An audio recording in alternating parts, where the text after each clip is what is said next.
Voilà, messieurs, bienvenue sur Gabon 24 dans ce plateau spécial où nous recevons la directrice générale de la Caisse nationale d'assurance maladie et de garantie sociale. Elle est avec nous pour une cinquantaine de minutes. Avec elle, nous parlerons de la CNAMGS, qui est un acteur clé du système de protection sociale au Gabon, créé pour garantir l'accès aux soins de santé aux Gabonais. Elle a été conçue, vous le savez, comme un levier de solidarité nationale couvrant à la fois les fonctionnaires, les salariés du secteur privé et les Gabonais économiquement faibles. Cependant, au fil des années, la CNAMGS a été confrontée à de nombreuses difficultés entre la question du financement, la viabilité du modèle économique et la gestion de la dette sociale. L'institution a souvent fait face à des tensions tant avec les établissements de santé qu'avec les assurés. Sur ce plateau, avec moi, Christelle Nadia, ou du moins Nadia Christelle Koy, Madame le directeur général de la Caisse nationale d'assurance maladie et de garantie sociale. Bienvenue.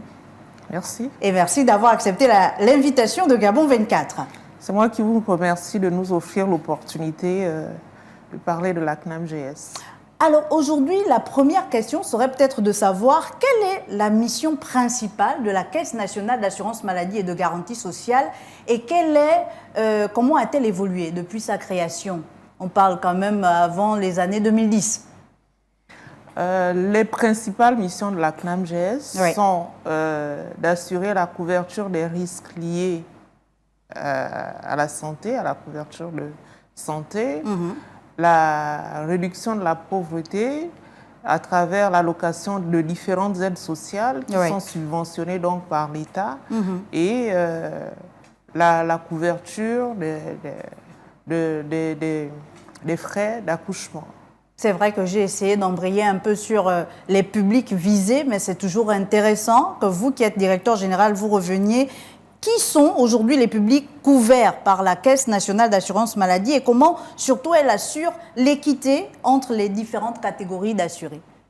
Le fonctionnement de la CNAMGS repose donc sur la réduction de la pauvreté et des discriminations liées au statut social. La CNAMGS est constituée de 3 principaux fonds. Le fonds public réservé aux agents du secteur public et qui est subventionné par les prélèvements effectués donc sur les traitements des agents publics. Il y a le fonds du secteur, le fonds 1, donc le fonds du secteur privé qui est constitué des prélèvements effectués sur les traitements des agents du secteur privé. Et enfin, la plus large part qui concerne donc les catégories les plus vulnérables, communément appelées les Gabonais économiquement faibles, qui sont constitués de plus de 800 000 assurés, donc les Gabonais économiquement faibles. Donc le but de la CNAMGS, c'est de permettre à toutes les couches de la population, y compris celles qui n'en ont pas les moyens, à travers les mécanismes de sécurité, de solidarité nationale, de pouvoir bénéficier au même titre que les autres de tous les services liés à l'assurance maladie, à la garantie sociale. Madame le directeur général, on s'arrête un peu sur ces différentes catégories d'assurés. On a ce fonds de Gabonais économiquement faibles qui fait souvent couler beaucoup d'encre et de salive parce qu'on s'est souvent posé la question au fil des années, qui est économiquement faible, qui ne l'est pas. Il y a certains qui évoluent par exemple dans l'informel, mais qui ne déclarent pas la CNAMGS, qui sont toujours considérés comme étant au chômage puisque n'appartenant pas au secteur privé ni au secteur public. Est-ce qu'à un moment donné, vous avez pensé, c'est vrai, vous venez d'arriver à peine une centaine de jours à la tête de la Caisse, mais déjà, est-ce que vous avez pensé à auditer ce fichier d'économiquement faible? Est-ce qu'il y a une piste, peut-être, pour ceux qui évoluent dans l'informel?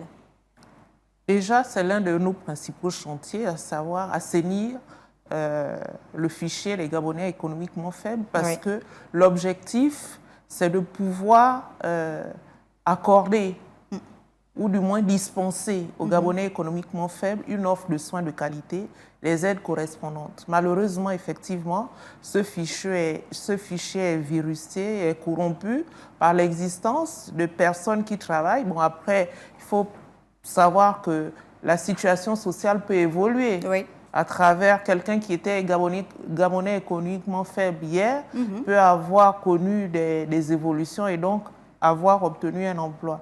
À ce titre, justement, il y a une campagne qui a été lancée à l'entame de notre magistère pour pouvoir justement assainir le fichier des Gabonais économiquement faibles. Par ailleurs, pour ce qui concerne une autre catégorie de Gabonais qui ne sont ni dans le public, ni dans le privé, qui travaillent par exemple à leur propre compte, il y a une procédure qui a été lancée afin de lancer le fonds 4 qui serait constitué donc de Gabonais qui ne rempliraient pas les critères du public ou du privé, qui travailleraient pour leur propre. Et ce fonds 4, il voit le jour quand Madame le directeur général demain, il a déjà vu le jour où il faudra attendre à l'horizon 2030 par exemple? Non, pas à l'horizon 2030. Les travaux sont en cours actuellement avec des recommandations strictes de Madame le ministre en charge des affaires sociales pour que ce dossier soit bouclé dans les meilleurs délais. À ce jour, nos équipes travaillent d'arrache-pied pour que le fonds 4 soit opérationnel à l'orée avant la fin du mois d'avril. Avant la fin du mois d'avril. On parle un peu de la question du recouvrement, si vous le permettez, Madame le directeur général. Elle est une des principales problématiques en ce qui concerne la CNAMGS, en ce sens qu'elle a souvent constitué un frein ou une difficulté pour la Caisse. Aujourd'hui, quelle est la situation actuelle du recouvrement? Est-ce que vous arrivez à rentrer dans les fonds qui vous sont destinés? Il y a deux types de recouvrement. Le recouvrement fait donc sur les cotisations sociales du secteur privé, pour lequel nous avons rencontré d'énormes difficultés liées justement à l'insuffisance des moyens matériels mis à la disposition de la direction de l'immatriculation et du recouvrement qui a cette charge. Nous avons donc engagé à travers donc différents mécanismes, des résolutions fortes afin que le recouvrement soit plus optimal.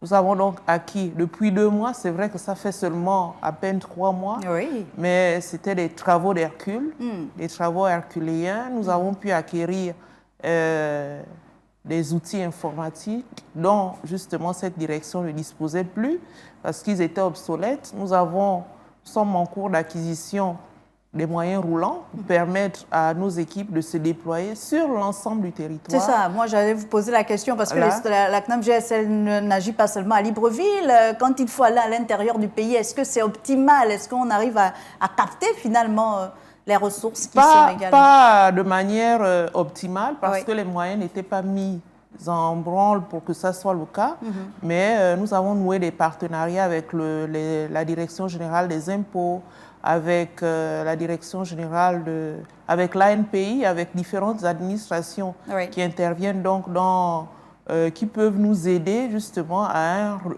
un recouvrement optimal. Et nous avons également l'appui de la Task Force qui vient donc en renfort des efforts de la CNAMGS pour pouvoir nous appuyer dans cette démarche. Donc oui, au niveau du secteur privé, le recouvrement va être optimisé, ce qui nous permettra d'élargir notre assiette de cotisation et de pouvoir mieux faire face aux défis liés au recouvrement. Il y a également le recouvrement avec le secteur public. Lui, comment il se passe? Est-ce qu'il est direct? Est-ce qu'on passe par le Trésor? Est-ce que les procédures sont plus longues? Est-ce que l'État est un bon payeur? L'État paye difficilement, c'est vrai, mais il y a des mécanismes également qui sont mis en place sur recommandation express et ferme du président de la République qui souhaite qu'il n'y ait plus autant de difficultés pour les assurés à pouvoir se soigner. Les efforts considérables sont faits et justement, nous sommes dans les discussions, nous avons engagé des discussions avec le Trésor pour pouvoir, à court terme, recouvrer directement, le cas échéant, ces créances, ce qui nous permettrait de mieux faire face à la demande des structures sanitaires et pharmaceutiques qui consentent d'énormes efforts pour pouvoir servir les assurés CNAMGS. Effectivement, on l'a vu avec cette crise en début janvier, à l'heure où vous arriviez, peut-être au lendemain de la crise, à la tête de la CNAMGS, où les structures pharmaceutiques avaient refusé de servir pour certaines les assurés CNAMGS et ça causé un réel tort au niveau des populations. Alors, le recouvrement, oui, c'est un fait, mais il y a également la dette. À quelle hauteur se chiffre aujourd'hui la dette de la CNAMGS? Comment l'institution prévoit-elle d'y remédier, si on peut parler de chiffres, Madame le directeur général? La dette est abyssale, elle est colossale et elle est justement l'un des freins à une meilleure optimisation, un meilleur fonctionnement de la CNAMJS. De la caisse. Avant d'arriver peut-être aux chiffres, comment on en est arrivé là? Est-ce que c'est juste par rapport au recouvrement ou est-ce qu'il y a eu aussi, on peut le dire, des problèmes de gouvernance au sein de la caisse? Et comment aujourd'hui on y remédie? Les problèmes sont structurels, purement structurels, liés à la gouvernance, c'est vrai, liés au choix de priorités, parce que la priorité essentielle de la CNAMJS, c'est fournir une offre de soins, d'appuyer l'offre de soins aux assurés. Oui. C'est également de pouvoir fournir des aides aux Gabonais économiquement faibles et les difficultés sont liées à cela, elles sont structurelles et le fonctionnement également de la CNAMJS, la gouvernance pose un véritable problème et nous avons remédié dès notre prise de fonction à mettre en place des mécanismes de contrôle, des mécanismes de maîtrise des dépenses techniques qui obèrent largement le budget de la CNAMJS. Et si on parlait maintenant de chiffres, vous avez dit cette dette, elle est abyssale. À combien ce chiffre-t-elle? Cette dette met quasiment la CNAMJS en état de quasi-mort cérébrale. Et justement, le président de la République a instruit le Trésor public de réfléchir avec la CNAMJS au mécanisme d'assainissement de cette dette. Oui. Nous sommes en cours de discussion et dans les prochains jours, sur instruction président de la République, nous devrions aboutir à un dénouement de cette situation précaire. Maintenant, ce serait bien de juguler la dette, de régler la dette, mais pour ne plus retomber dans les mêmes travers, il est important de mettre en place des mécanismes qui permettent de contrôler les dépenses techniques. Effectivement, quels sont-ils ces mécanismes? Les mécanismes, c'est de juridiser déjà le processus de dépenses techniques. Oui. C'est de contrôler les évacuations sanitaires qui constituent vraiment un des pans...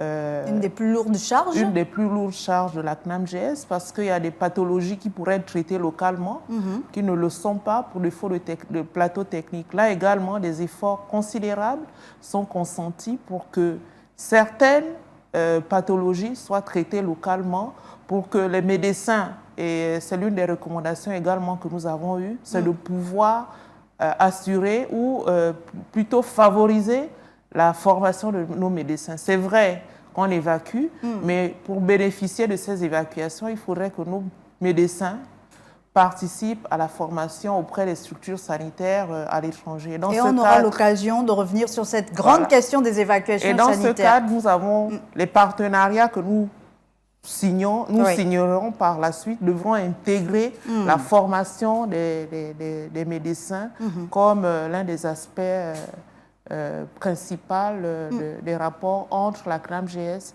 et ses partenaires à l'étranger. Le thème que nous avons aujourd'hui, que l'on a choisi, c'est la CNAMJS face au défi de la restructuration. Aujourd'hui, est-ce qu'il y a un plan de restructuration? Vous avez commencé à énoncer certains principes, surtout pour optimiser ou pour améliorer la gestion en interne au niveau de la caisse. Le plan, oui, effectivement, il y a un plan. Et ce plan est contenu dans le contrat d'objectifs qui est signé entre la CNAMJS et le ministère. Oui. C'est un plan, un contrat qui trace le fonctionnement ou les perspectives de la CNAMJS dans le cadre du contrat que nous concluons pour une période de 5 ans. Donc, il y a un contrat qui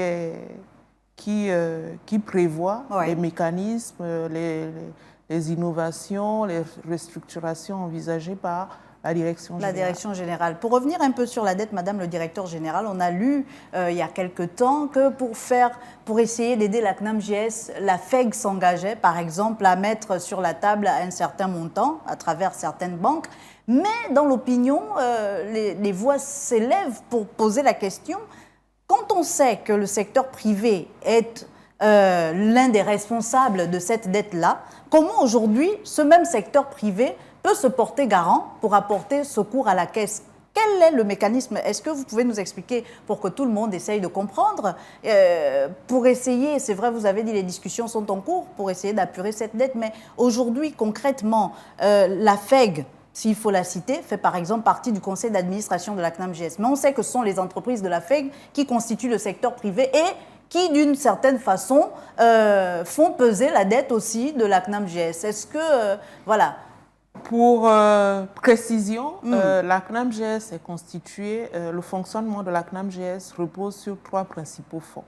Et l'un des fonds qui fait justement fonctionner la CNAMGS, c'est le fonds 1. Oui. Le fonds qui est subventionné par le secteur privé.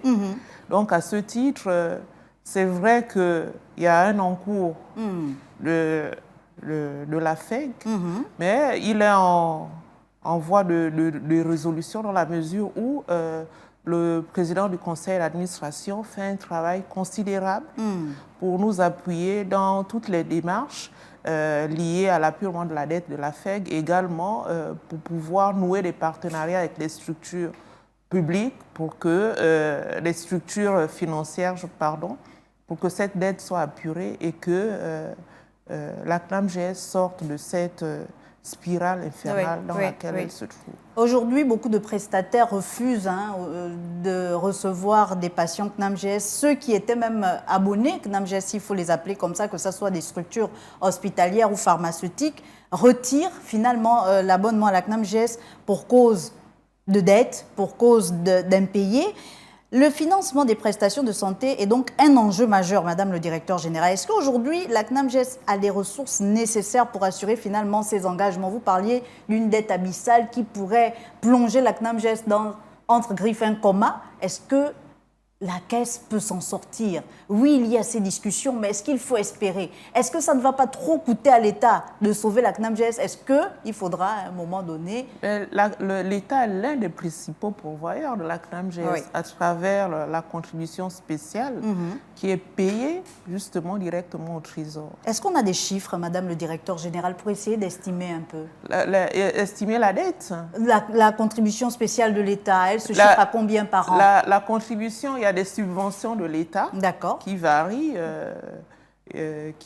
et principalement, il y a un impôt qui est prélevé pour le compte de la CNAMGS, sur certains services. Oui. Je prends l'exemple, lorsque vous payez un ticket EDAN, par exemple, les unités EDAN, il y a une contribution spéciale qui est prélevée pour permettre justement à la CNAMGS de financer les services accordés aux Gabonais économiquement faibles. Et justement, dans ce financement, c'est vrai, les discussions, j'insiste là-dessus, puisqu'on a compris qu'elles sont en cours, mais justement dans ce financement, est-ce qu'aujourd'hui, le principe qui voudrait qu'on reverse, puisque c'est une taxe, une contribution spéciale, je paye de façon indirecte à la CNAMGS, donc ça repasse par le Trésor, est-ce qu'on le garderait en l'état ou est-ce que dans les discussions, il faudra faire évoluer le principe? L'objectif, ce serait de permettre à la CNAMGS de disposer directement de ce fonds, de cette contribution spéciale, pour mieux gérer justement les dépenses techniques. Parce que la pratique aujourd'hui, c'est que ces fonds sont prélevés sont mis à la disposition du Trésor, qui les reverse par la suite à la CNAMGS. Et quand on tient compte des lenteurs administratives, des lenteurs liées au traitement, ces fonds arrivent généralement avec du retard. Et c'est ce qui explique effectivement le retard enregistré dans le règlement de nos prestataires. Si ces fonds étaient directement reversés à la CNAMGS, je pense que nous ne ferions plus face aux difficultés que nous rencontrons aujourd'hui liées donc à l'appurement de la dette auprès des prestataires. Aujourd'hui, est-ce que vous avez essayé, on a vu la situation s'est calmée du côté des pharmacies, notamment avec le CIFARGA qui était monté au créneau, est-ce que vous avez essayé de réduire la dette de ce point de vue-là? Est-ce que vous avez, quels sont les mécanismes que vous avez mis en place pour apporter des solutions concrètes à ces prestataires, que ce soit les structures hospitalières ou les officines pharmaceutiques, pour essayer d'attendre, parce qu'on imagine que la dette, elle est là. Mais est-ce que c'est de dire simplement que oui, la dette, elle est là, donc vous attendez, ou est-ce Non, la dette, nous avons initié une procédure qui visait à enregistrer la dette à échéance fixe, et nous avions donc invité les différents prestataires à transmettre leurs factures à la CNAMGS à l'échéance du 31 janvier. D'accord. Ce délai a été prorogé compte tenu des contraintes techniques auxquelles ils ont pu faire face. À ce jour, c'est plus de 13 milliards, donc entre janvier et nous sommes mars, c'est plus de 13 milliards qui ont été payés au titre donc, des prestations, des dépenses techniques. Sur combien, Madame le Sur 51 milliards. C'est vrai que ça paraît, je comprends les appréhensions de nos prestataires, mais c'est pour traduire l'effort que la CNAMGS, que l'État consent à apurer sa dette. Parce que c'est quelque chose d'inédit. Nous avons pratiquement consacré toutes les ressources depuis 3 mois. Principalement, nous les avons consacrées à l'apurement de la dette. Après, il y a d'autres charges fixes qui doivent intervenir, mais principalement, nous avons dédié plus de 13 milliards au règlement de la dette. Et à côté, par rapport à la dette de l'État, il y a des mécanismes financiers qui sont mis en place pour pouvoir recevoir donc, non seulement les subventions, mais également les cotisations sociales pour pouvoir poursuivre l'effort que le gouvernement, que le chef de l'État met dans la résolution des questions liées à l'assurance santé. Et sur l'année 2025, est-ce qu'il faut espérer qu'en plus de ces 13 milliards, on pourrait avoir un deuxième paiement pour essayer d'amoindrir ou apurer encore cette dette? Bien sûr, il y a un paiement qui est en cours, qui devrait intervenir dans les prochains jours, les très prochains jours, qui viendrait donc soulager considérablement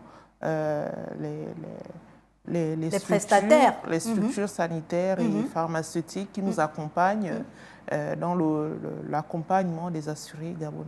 On comprend que la question du recouvrement, elle est centrale puisqu'elle impacte directement sur la dette. À ce niveau, est-ce que, en matière de digitalisation également, vous avez fourni des efforts pour la rendre plus optimale, cette question du recouvrement? Le processus de digitalisation est en cours. D'accord. La digitalisation concerne non seulement le recouvrement, mais également l'offre de soins, ce qui permettrait de juguler les phénomènes de fraude qui obèrent également le budget de la CNAMGS. Parce qu'effectivement, il y a un cas que j'aime apprendre, Madame le directeur général. Quand vous allez dans une structure hospitalière, le médecin vous prescrit 10 médicaments, allons-y, sur une ordonnance. Quand vous arrivez à la pharmacie, on vous dit 2 sont pris en charge par la CNAMGS, le reste, il faut payer.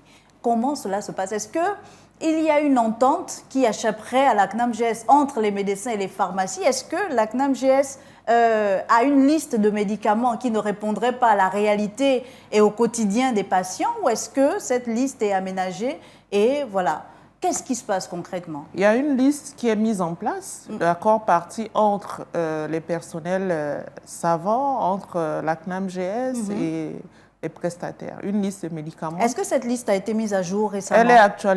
Elle a été actualisée cette année et tous les 2-3 ans, effectivement, elle est mise à jour. Parce que vous comprenez que elle tient compte des prescriptions, des pathologies et également, voilà. Parce que vous comprenez que si on peut me servir Panadol alors que j'ai peut-être une maladie chronique qui nécessiterait un autre médicament, mais Panadol pris en charge par la CNAMGS ne coûte rien finalement pour le patient qui aurait besoin d'un autre médicament plus coûteux, là cette fois-ci où les officines Je pense qu'on ne parle pas assez des efforts consentis par le gouvernement. Et vous êtes là pour ça, Madame le directeur général. Concernant la prise en charge. Il y a des médicaments qui coûtent 3 millions. Les thérapies liées au traitement anticancéreux, qui sont prises en charge à 100% par la CNAMGS pour ce qui concerne les Gabonais économiquement faibles. On n'en parle pas assez, mais c'est juste pour traduire les efforts considérables que consent le gouvernement, le chef de l'État, à pouvoir offrir une offre de soins à l'ensemble des Gabonais, sans discrimination de statut social. Et c'est bien que vous embrayez sur ça. L'hémodialyse est prise en charge à 100%. Et c'est bien que vous embrayez, Madame le directeur les général. Affections, qu'on appelle communément les ALD, affections longue durée. Longue durée également, sont prises en charge. Qui sont concernés par ces affections longue durée? Tout le monde est concerné. Maintenant, au niveau on va avoir une fluctuation par rapport au ticket modérateur. Oui. Pour ce qui concerne les GEF, la prise en charge, elle est, pour certaines pathologies, elle est prise en charge à 90%, d'autres à 80% selon et d'autres même à 100%. Aujourd'hui, il y a un principe également. Quand vous souffrez d'hypertension artérielle, considérée comme affection longue durée, vous allez voir votre médecin, le cardiologue, qui vous donne 2 boîtes du médicament que vous avez. Quand vous arrivez à la pharmacie, on vous dit, la CNAMGS a dit, on ne sert plus de boîtes, on ne sert plus 3 boîtes, on ne sert qu'une seule boîte. Mais si on est en affection longue durée, pourquoi ne pas mettre le principe de servir plusieurs boîtes, justement parce que ce patient est censé être en affection longue durée et qui ne se rétablira pas le mois d'après? Parce que la prescription, elle est mensuelle. La prescription s'étale dans la durée. C'est vrai, à longue durée, mais pour le mois, il y a une prescription qui correspond à un mois. Et c'est dans ce sens que, pour éviter justement, pour contrôler et juguler le phénomène de fraude, on restreint la prescription à un certain nombre de boîtes par mois. Nadia Christelle Coy, directeur général de la Caisse nationale d'assurance maladie et de garantie sociale. On marque une pause et on se retrouve juste derrière pour poursuivre avec des questions qui vous intéressent concernant la CNAMGS.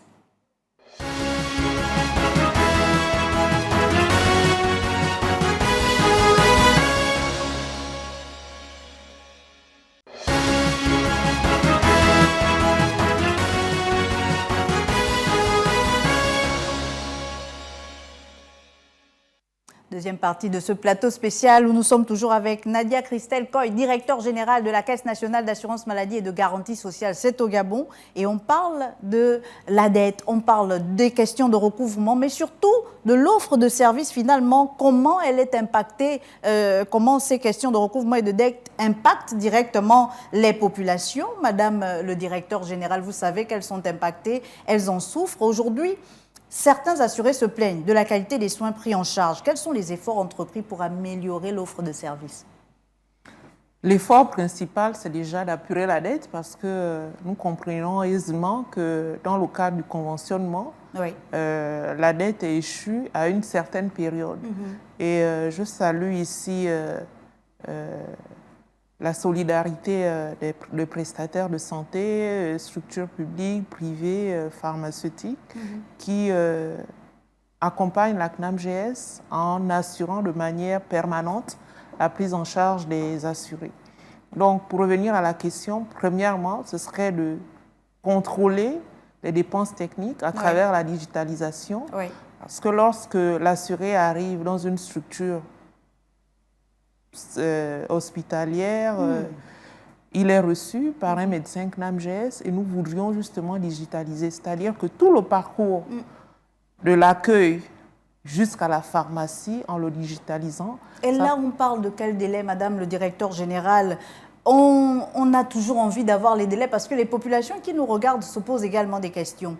Vous êtes une maman, vous êtes tombée malade et vous êtes quand même, vous avez eu l'effort d'aller en structure hospitalière, dans un hôpital. Mais quand vous arrivez, pour ne pas le citer, j'aime beaucoup le centre hospitalier universitaire de Libreville, on vous dit, pour la CNAMGS, allez-y d'abord là-bas, ensuite vous marchez là-bas, et puis vous allez là-bas.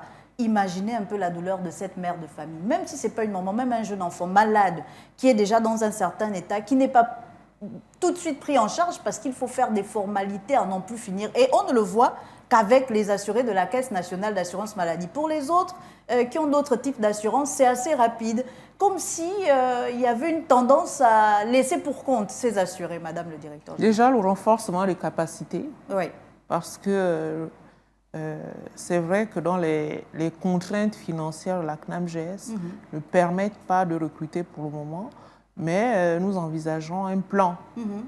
Vous savez, toute réforme nécessite du temps. Je comprends la sensibilité de la question parce que c'est une question sociale. Je comprends la détresse de nos assurés qui font face à ces problèmes structurels, mais toute réforme suppose du temps. Du temps à court, moyen et long terme. À court terme, nous avons donc envisagé d'accentuer les contrôles dans les services publics avec le renforcement des médecins qui sont là pour fluidifier le traitement des feuilles de soins. Il y a également la réorganisation des services parce qu'il y a des agents d'accueil CNAMGS qui étaient, j'avoue, qui font face à des contraintes sociales parce qu'ils n'étaient pas nombreux. Donc, c'est en cours. Et à moyen terme, c'est la digitalisation.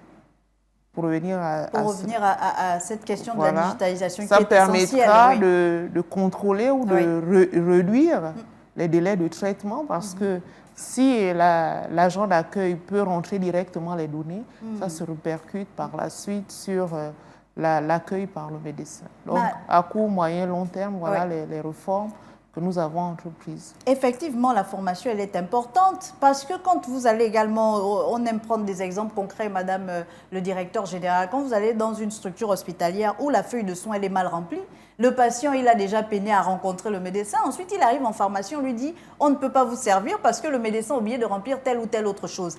On a l'impression que la CNAMGS durcit la procédure plutôt que de l'alléger pour les usagers. Qu'est-ce qui est fait pour aménager, pour ménager un peu l'usager, pour qu'il soit rapidement reçu, pour qu'il soit pris en compte et pris en charge finalement? Déjà, l'assuré est reçu par rapport à la disponibilité du médecin. Je ne pense pas que ça soit du ressort de la CNAMGS de disponibiliser les médecins.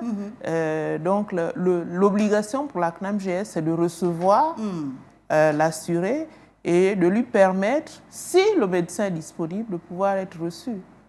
Alors, parlons maintenant des pathologies. Vous avez embrayé en fin de première partie sur certaines pathologies qui étaient prises en charge. Il y a encore, aujourd'hui, certains patients qui souffrent, par exemple, une pathologie qui me vient à l'esprit, du VIH, qui disent qu'à ce niveau, il y a certains médicaments qui sont pris en charge, d'autres non, qu'ils ont encore du mal. Pour certains, on parle, pour ceux qui évoluent dans le secteur de la santé, de perdu de vue parce que les traitements sont encore trop lourds, coûtent encore trop cher. Qu'est-ce qui est fait au niveau de la CNAMGS pour soulager ces populations?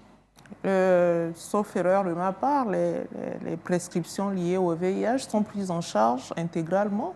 Avec tous les examens par autour. le programme, il y a un programme dédié. Donc, oui, le PNLS, qui est devenu le PLIST aujourd'hui. Mais ils disent qu'il y a des charges virales, il y a des examens à faire qui, eux, ne sont pas pris en charge par la CNAMGS. Ils ont juste les médicaments génériques, comme les antirétroviraux, comme, que l'on pourrait effectivement se procurer. Mais jusqu'à présent, certains examens, ils peinent encore à les payer. Et quand ils vont du côté de la CNAMGS, on a tendance à leur demander de repasser parce qu'au final, ils ne sont pas pris en charge. Ce qu'il faut retenir, c'est qu'il y a une liste de médicaments qui est arrêtée conjointement entre les différentes parties prenantes. Est-ce que vous communiquez assez sur cette liste de médicaments? Nous communiquons. Et très récemment, il y a une liste qui a été adoptée, qui est en cours il y a des mécanismes qui permettront à terme de la mettre en place. Qui est en cours de mise à jour. De mise à jour, voilà. Elle a été arrêtée. Le moment opportun, nous communiquerons sur la liste des médicaments. Mais ce qu'il faut retenir, c'est la volonté de la CNAMGS de pouvoir assurer la couverture des risques liés à la santé. Ça veut dire quoi concrètement? Ça veut dire que certaines pathologies, les principales pathologies qui sont courantes sont prises en charge. Hypertension, les cancers, l'insuffisance rénale, le paludisme. Les pathologies sont à majorité prises en charge. Après, 100%, 80%? Ça dépend de la pathologie et ça dépend du statut de l'assuré.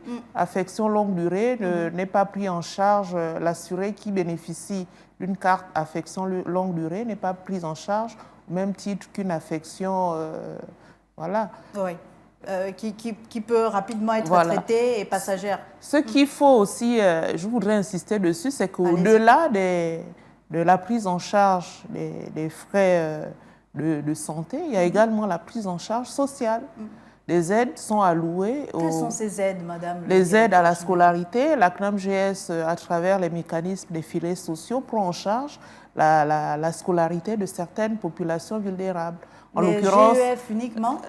Oui, les GEF, les orphelins, les jeunes filles qui veulent bénéficier d'une formation. Les personnes vivant avec un handicap aussi sont concernées?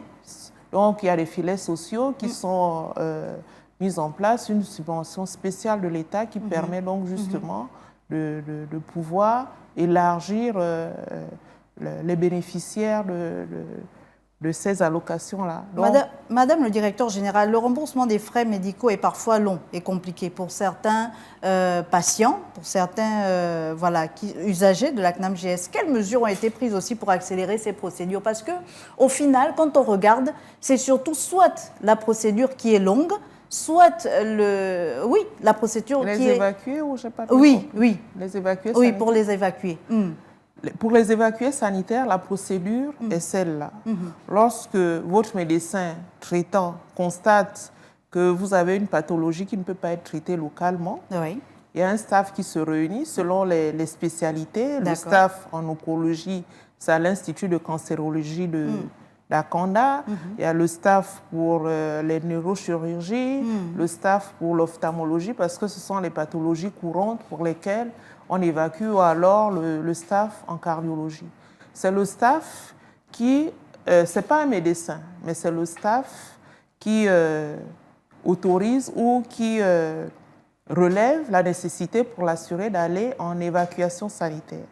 Et lorsque le dossier est transmis à la CNAMGS, il y a, à titre principal, il y a une commission qui siège et qui vérifie l'opportunité ou non d'évacuer. On a justement envie de savoir quels sont les critères d'éligibilité, parce que beaucoup souhaitent être évacués, pas de leur bon vouloir, mais parce qu'ils sentent que le cas est grave, mais se voient soit, encore une fois, ralentir par la procédure de la CNAMGS qui est trop longue. Est-ce qu'il y a des critères d'éligibilité pour être évacué? Le critère d'éligibilité, c'est d'être assuré CNAMGS et de justifier de l'insuffisance du plateau technique local.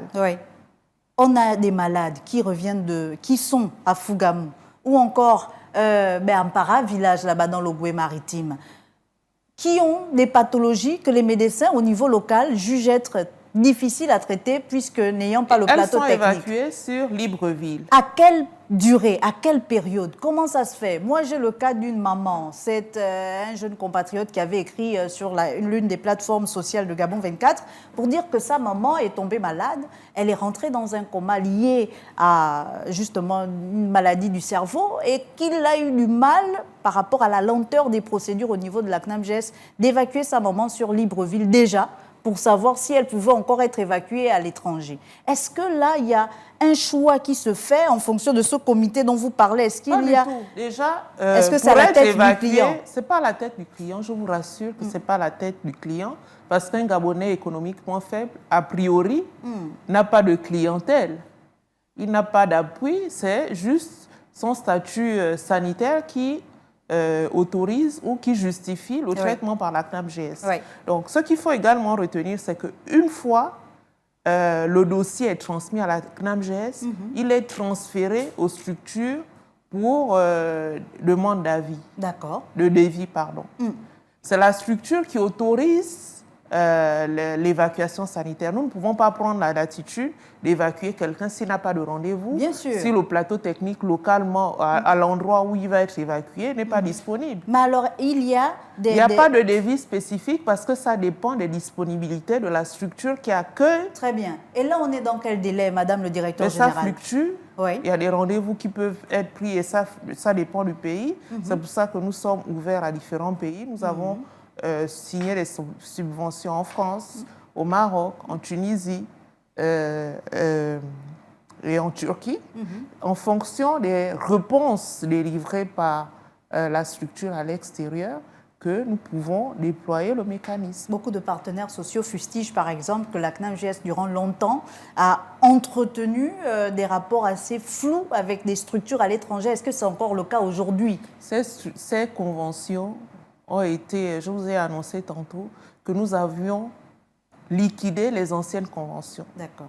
Il y a certaines qui ne sont plus en cours parce que justement, nous avons tenu compte de ces récriminations, les récriminations des assurés eux-mêmes, qui n'étaient pas bien traitées. Et à ce jour, il y a des conventions qui vont être renégociées parce que qui ne remplissaient pas les conditions, de formation de nos médecins, d'une prise en charge effective du malade, qui était livré abandonné à lui-même quand il arrive à l'étranger. Je vois de quel prestataire vous parlez, et justement, les mesures sont prises. Pratiquement à ce jour, il n'y a plus de malades, d'assurés qui sont pris en charge par les structures pour lesquelles nous avons constaté des dysfonctionnements. Quelle est la fréquence d'évacuation sanitaire peut-être par mois, Madame le directeur général, pour être sur une courte échelle au niveau de la CNAMGS? Est-ce que, en optimisant finalement ou en restructurant finalement la caisse, on pourrait essayer d'aller vers un taux un peu plus grand?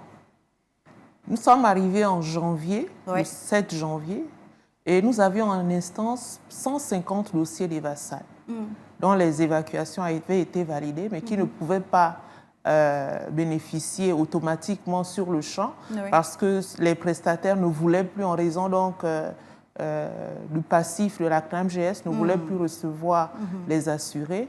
Nous avons donc pris la disposition de les envoyer progressivement par vague. Et à ça, c'est pour ceux qui peuvent attendre. Oui, en tenant compte, mais nous avons trouvé, en tenant compte des urgences, 150 dossiers en instance. Pour des raisons essentiellement pécuniaires, parce que les prestataires qui avaient enregistré un certain nombre de dettes ne voulaient plus recevoir les assurés CNAMGS. Ça, c'est vrai que c'est du ressort de la CNAMGS de le résoudre, mais c'est lié aux difficultés que nous avons énoncées tantôt. Donc, actuellement, il y a des mécanismes qui sont mis en place. Hier, par exemple, les comités d'Evasan se tiennent tous les lundis.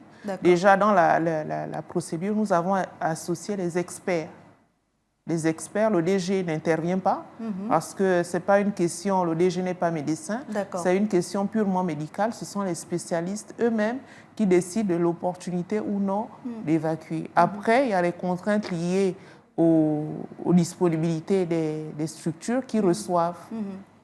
Et quand il arrive que vous, la commission juge de, j'ai envie de dire, peut-être pas de la non-pertinence, mais du fait que la pathologie peut être opérée, par exemple, au niveau local. Là également, ça engage la CNAMGS. Est-ce que la CNAMGS se rassure du plateau technique au niveau de nos structures hospitalières? Non, ça n'engage pas la CNAMGS dans la mesure où la CNAMGS est engagée lorsqu'il y a effectivement une évacuation sanitaire. D'accord. Lorsque l'opération peut se faire localement, elle est faite dans une structure publique ou privée et avec l'obligation pour la CNAMGS de prendre en charge, dans la limite de ses obligations, la part qui lui revient. Et donc, vous avez décidé d'évacuer ces 150 personnes que vous avez trouvées aujourd'hui. En plus de ceux qui font l'objet de nouvelles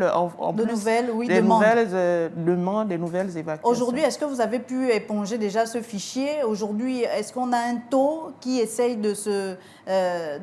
Nous avons pu échanger, nous avons pu apurer parce que justement, nous avons résolu de régler la dette des prestataires. Ayant vu les efforts de la CNAMGS, ils ont donc consenti accepter de nouveau les assurés dans leur structure. Donc, effectivement, en dehors de quelques rares cas pour lesquels le règlement intégral est exigé, mais nous avons repris effectivement les Evasan. On a vu une grande campagne de la CNAMGS visant à enrôler de nouveau les populations, Gabonais économiquement faibles, certainement d'autres fonds également. Où en êtes-vous, Madame le directeur général? Est-ce que cette campagne vise à aller sur l'ensemble du territoire national? Est-ce qu'aujourd'hui, je peux arriver, par exemple, au siège au niveau du bas de Guégué, me faire enrôler si je ne suis pas encore immatriculée?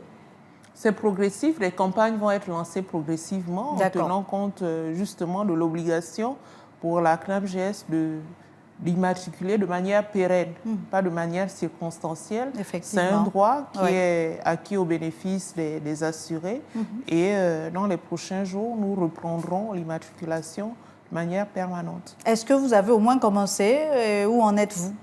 Oui, nous avons commencé avec certaines catégories. Lesquels? Par exemple, les étudiants, à la requête donc, de l'université, du Centre national des œuvres universelles. Nous envisagerons dans les très prochains jours l'immatriculation des étudiants. Des étudiants. Voilà, nous avons également entrepris l'immatriculation des Gabonais économiquement faibles dans le cadre des caravanes médicales que nous avons initiées et qui se déploient sur l'ensemble du territoire national. Parce qu'effectivement, le besoin, il est réel à l'intérieur du pays. Exactement. Est-ce que là, vous avez déjà le matériel adéquat, puisque vous parliez tantôt d'un manque de moyens roulants, etc. Est-ce qu'aujourd'hui, la CNAMGS peut aller jusqu'à Mabanda pour aller immatriculer les populations là-bas?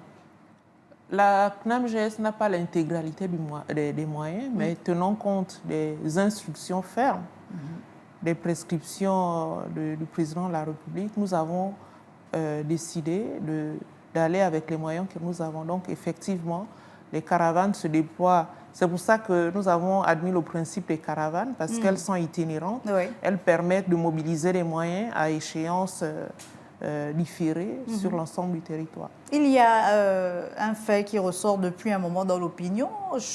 Il faut avoir désormais un récépissé avec QR code. Est-ce que Madame le directeur général confirme que nous autres qui n'avons pas le récépissé avec QR code, on peut encore être servi dans les structures hospitalières ou les pharmacies? Il s'agit d'une incompréhension qui a été levée. Toutes les cartes délivrées par la CNAMGS sont valables, celles avec ou celles sans QR code. Quelle est l'innovation du QR code? L'innovation du QR code, c'était de permettre, donc, à travers un mécanisme de digitalisation en ligne, de permettre à certains assurés qui ne pouvaient pas effectuer le déplacement, de pouvoir effectuer directement leur enrôlement, la délivrance du récépissé avec QR code sur Internet, par voie électronique. Elle n'est pas élargie, elle ne concerne pas, elle n'est pas restrictive, exclusive des autres récépissés, mais c'est une facilité que nous avons accordée à nos assurés de pouvoir obtenir un récépissé en 5-10 minutes par la voie électronique. Par exemple, pour ceux qui veulent renouveler, il y a certains récépissés qui ont un délai d'expiration. Est-ce qu'il y a possibilité de passer par cette procédure? Tout à fait, elle coûte 500. Elle permet donc à l'assuré de pouvoir faire l'économie des longues files d'attente directement sur son ordinateur. Comment ça se passe? On va sur le site de la CNAMGS, on va sur le site, voilà, on renseigne et automatiquement, il y a un numéro identifiant qui permet de pouvoir bénéficier des soins. Le site, il est bien fonctionnel, que je sois à Libreville, à Kanda ou même à Fougamou, à Oyem. Totalement fonctionnel. Et dans les prochaines semaines, on va dire, il va être mieux développé à travers une carte qui permettra donc pouvoir bénéficier de l'offre de soins. Madame le directeur général, nous sommes arrivés quasiment au terme de notre échange et on a essayé d'évoquer tous les mécanismes mis en place par votre direction générale pour restructurer la maison, mais peut-être parler des perspectives. C'est vrai que vous avez commencé à énoncer certaines. Quelles sont les perspectives de la CNAMGS? Comment rassurer les assurés que la caisse tiendra encore debout pour les 10 prochaines années? La caisse tiendra debout déjà parce que c'est le vœu du chef de l'État, des plus hautes autorités, qui ne ménage aucun effort pour que, à la limite, il a en permanence un regard sur la CNAMGS parce que il s'agit de servir les Gabonais.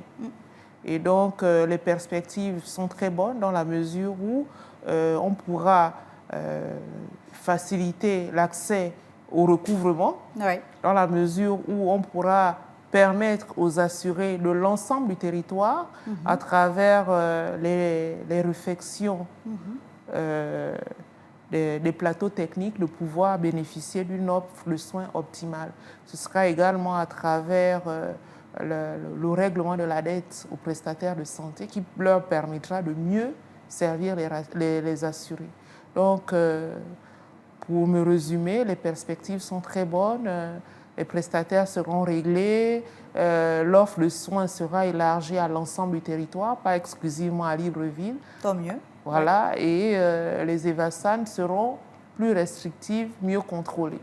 Quand on a créé la Caisse dans les années 2007 par là, feu Omar Bongo, il y avait un besoin réel, il y avait des missions assignées. Aujourd'hui, est-ce que les missions sont revues en fonction de la demande? Est-ce qu'il faudrait repenser le modèle de gestion également de cette Caisse par rapport à la réalité du moment? Mais l'offre, elle est dynamique, c'est-à-dire les besoins qu'on avait en 2007 ne sont pas ceux qu'on a en 2025. L'offre est dynamique, le service aussi est dynamique. Et à ce stade, donc, pour pallier ces difficultés, il faut s'arrimer à un fonctionnement optimal. C'est tout le sens que nous voulons donner à notre gestion. Le fonctionnement optimal, c'est ce qu'on retient de Madame Nadia Christelle Koy et on vous le souhaite avec tous nos voeux. Madame le directeur général, merci d'avoir accepté encore une fois l'invitation de Gabon 24 pour faire une sorte de 360 degrés sur la Caisse nationale d'assurance maladie et de garantie sociale. C'est vrai que la problématique, elle est énorme, mais on pourrait encore passer du temps puisque, oui, les besoins des populations sont réels, mais déjà le temps qui nous est imparti est arrivé à son terme. Merci encore, Madame le directeur général, d'être passée. Merci, c'est moi. Et merci à vous, chers téléspectateurs, d'avoir été des nôtres. Je vous dis à très vite sur Gabon 24.